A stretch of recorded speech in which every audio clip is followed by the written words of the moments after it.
Hiya. This practice is specifically designed to open the chest, to open the ribs, and to increase your thoracic rotation.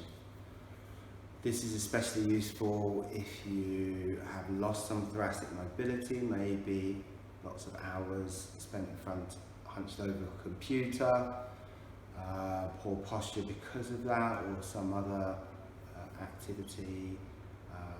It's very good also if you're a gym user. Generally, if you go to the gym, lots of gym stuff is very linear. It's pushing or pulling, it's up, it's down. Unless you've got a very good trainer or a very good routine yourself, there's not much twisting involved generally in the gym. So you can lose some of that thoracic rotation and it's very important. I've done lots of Olympic lifting and powerlifting the last 4 years, and I've lost so much of my ability that I used to have. So I do this quite a lot. This is something I've used myself to help me regain some of that mobility.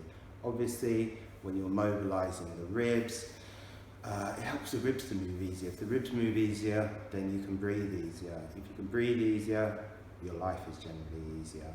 The shoulders sit on the ribs, so if your ribs are happy, your shoulders are generally happy. If your shoulders are happy, generally your neck is happy and your head is happy. I find this very useful if I get jaw pain. If my head comes forward, I get a lot of tightness in the jaw. I can get headaches as well. And this, even though we're not doing a massive back bend, we'll do a bit of a back bend at the end, just in creating this thoracic rotation. Obviously, we're moving the ribs, we're stretching the pectoral muscles as well. Pec minor especially can pull the shoulders forward a little bit. So this is especially useful for that. Some of these restrictions that you can get from the pecs, again, affects your ability to do this upper chest breathing, which is related to the sympathetic branch of the autonomic nervous system. When we get stressed, we generally breathe up into this. We need to take a big breath in to run away or fight or whatever. And if there's some restriction here, people often go for that breath, they can't get it, so they have to go more and have to go more, and then they end up even more stressed than they started, just because they can't get that breath. So, you know, we need this ability to breathe up in here. We need that energy when we need it. So I hope you enjoy the practice today. My setup, I've got one bolster going crossways over the mat. I've got a blanket and I've got 2 foam blocks underneath the blanket. I've also got another bolster here, which I'm going to put in between my knees. The bolster in between my knees is so that my hips can move a little bit free. If there's a bit of space between my knees, it's going to open up the pelvis slightly because I want the pelvis to move a little bit. When you twist, you shouldn't try and fix your hips unless you're super bendy yogi and you know you can do all that stuff, and that's fine. You've got your vertebrae in your spine, then you've got the sacrum, this is the triangular bone at the bottom, and the tailbone. These are part of the spine as well. You know, your sacrum is attached to your hip bones. This all kind of has to move a little bit when you're twisting. Otherwise you can get sacroiliac injuries or injuries in your lumbar spine, which doesn't twist that well. It doesn't like to twist. There's quite a small degree of rotation in the lumbar spine. So enough talking. I hope you enjoy this practice, and we'll begin.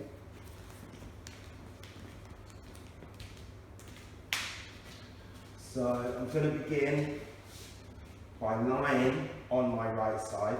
The bolster's going to be underneath my ribs. My right shoulder comes to the floor, like so. And when you do this, the bolster, you need to be quite close to the end of the bolster, because when you twist, you want something behind you. You also have to watch the position of the bolster. If it's at an angle like so, you're not going to be able to twist. So make sure the bolster's straight. So I lie down on my right side. My head comes onto the blanket here. This side of your neck wants to be a little bit soft, okay?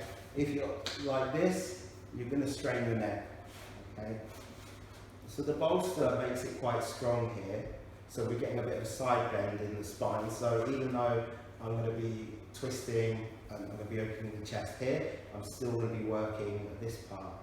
So the bolster has another added bonus in that my shoulder, my right shoulder, which is on the floor, is free here. So if you've got some kind of shoulder injury, if you've got frozen shoulder, some restriction there, you might not want to be pressing on that. So this can be good.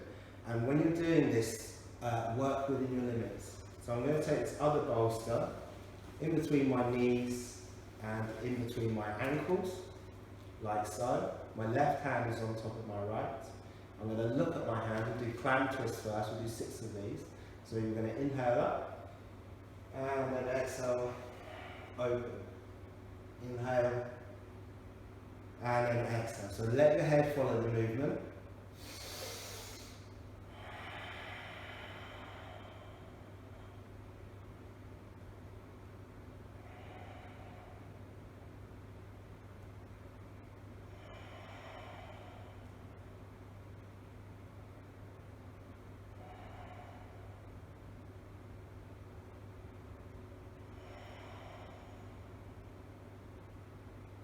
And on the 6th time, we're going to hold the twist open for 4 breaths.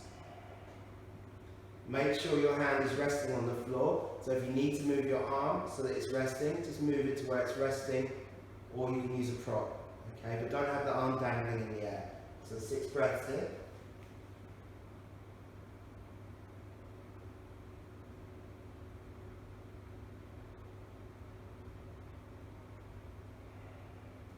All you're doing here on the exhale, just let everything soften. You can inhale into the right rib cage, the right chest to create space, and then soften on the exhale. So that's 6 breaths now.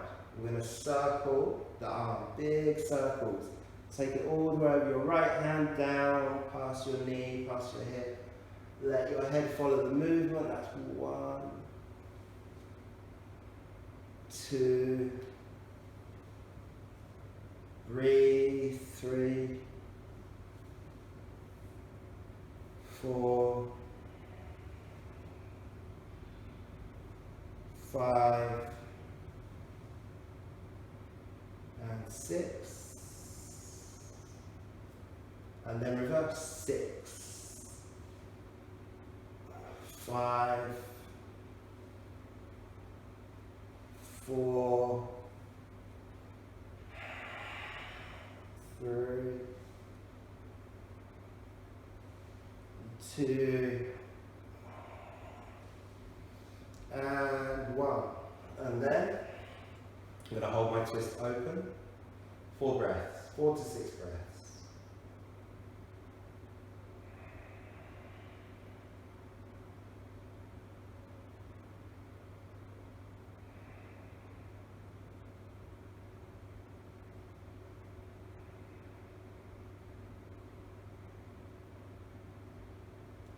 Just done 4 breaths there, about 30 seconds. So I'm going to do something called casting the fly, drawing the bow. I'll explain. So you're going to inhale your left arm all the way up and forward of your right hand, like you're throwing something, casting a fly, fly fishing. And then you're going to move your ribs back, like you're drawing a bow. You're going to move your ribs back, keep the left arm relaxed, move your ribs, move your ribs. Once your ribs finish moving, let the arm float out behind you. And then inhale, reach it all the way up and forward, and then move your ribs back, draw your bow. Good. 4 more.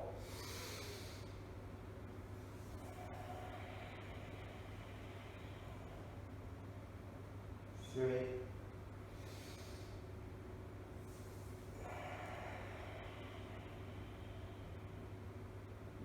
2,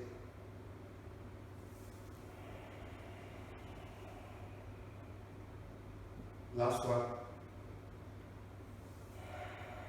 Move your ribs, and then you're going to hold your twist open. 4 to 6 breaths.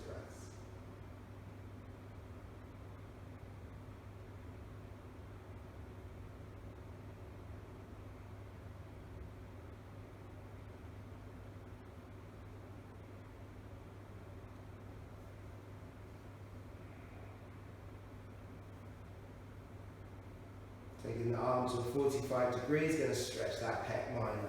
So it's going to increase it for you. If you're tight there, you're going to know it. Make sure the arm is on the floor.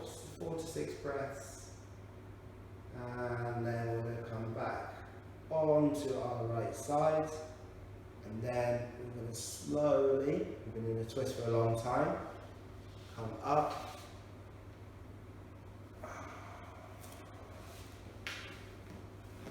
Take a moment, now I feel like I'm just going over there. I'm going to do the other side, so I have my back to you. So clown twist first, 6 times. 6 times. Left shoulder's on the floor. Going to inhale and exhale. 5 times.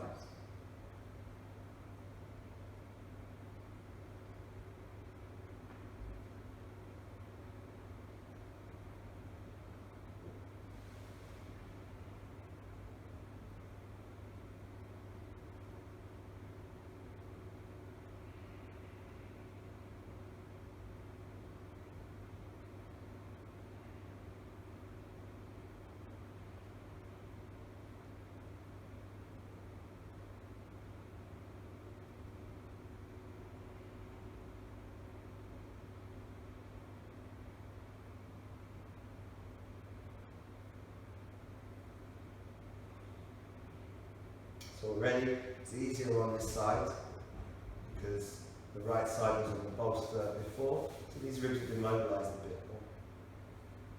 So 4 to 6 breaths here, and then we're going to do our rotation. 6.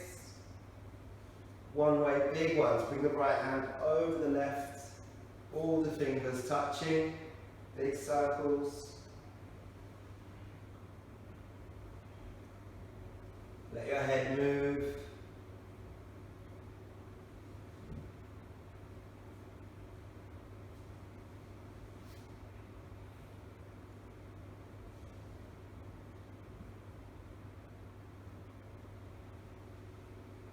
And then reverse.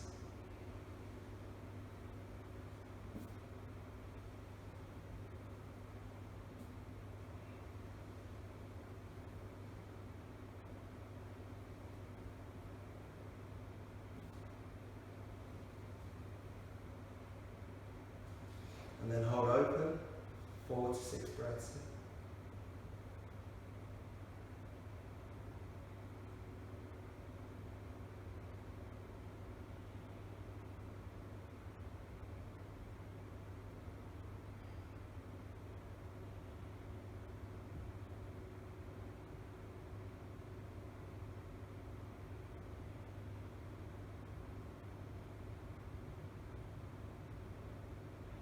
And then casting the fly and drawing the bow. So you're inhaling up and forward. And then move your ribs back, move your ribs back. Keep the arm relaxed. When the ribs finish moving, just let it float out. Good. Inhale up and forward. And then move your ribs back, move your ribs back, move your ribs back. Let the arm float out. 3.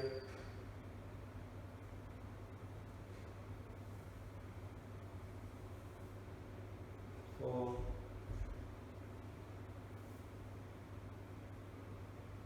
5. And then 6. Now we're going to hold here 4 to 6 breaths. Again, breathe into the right side of the chest as you inhale, and as you exhale, let everything soften. You can move the arm to change the stretch slightly.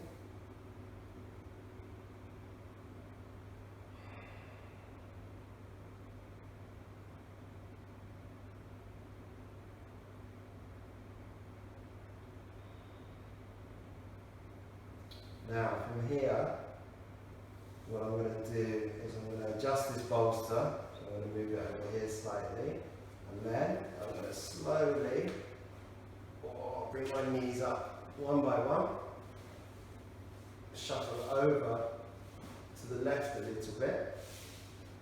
Now this bolster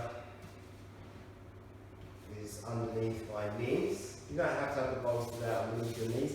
You can have the legs straight if you want.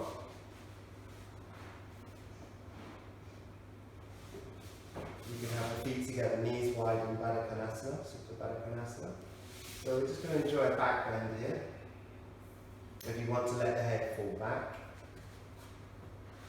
then you can take the blocks out, keep the blanket though. So if you're letting the head fall back, the back of the neck has to be long. If you're like this, it's no good, okay? So only take the blocks out if you're ready for it.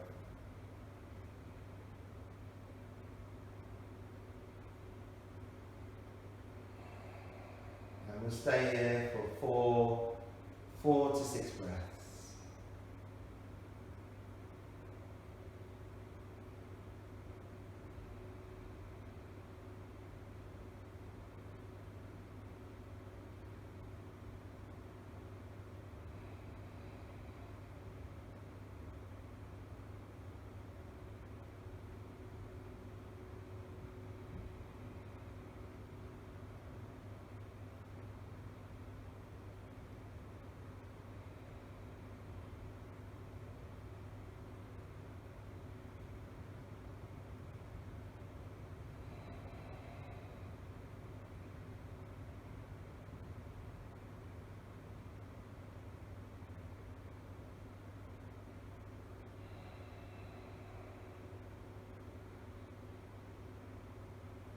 So that's 6 breaths.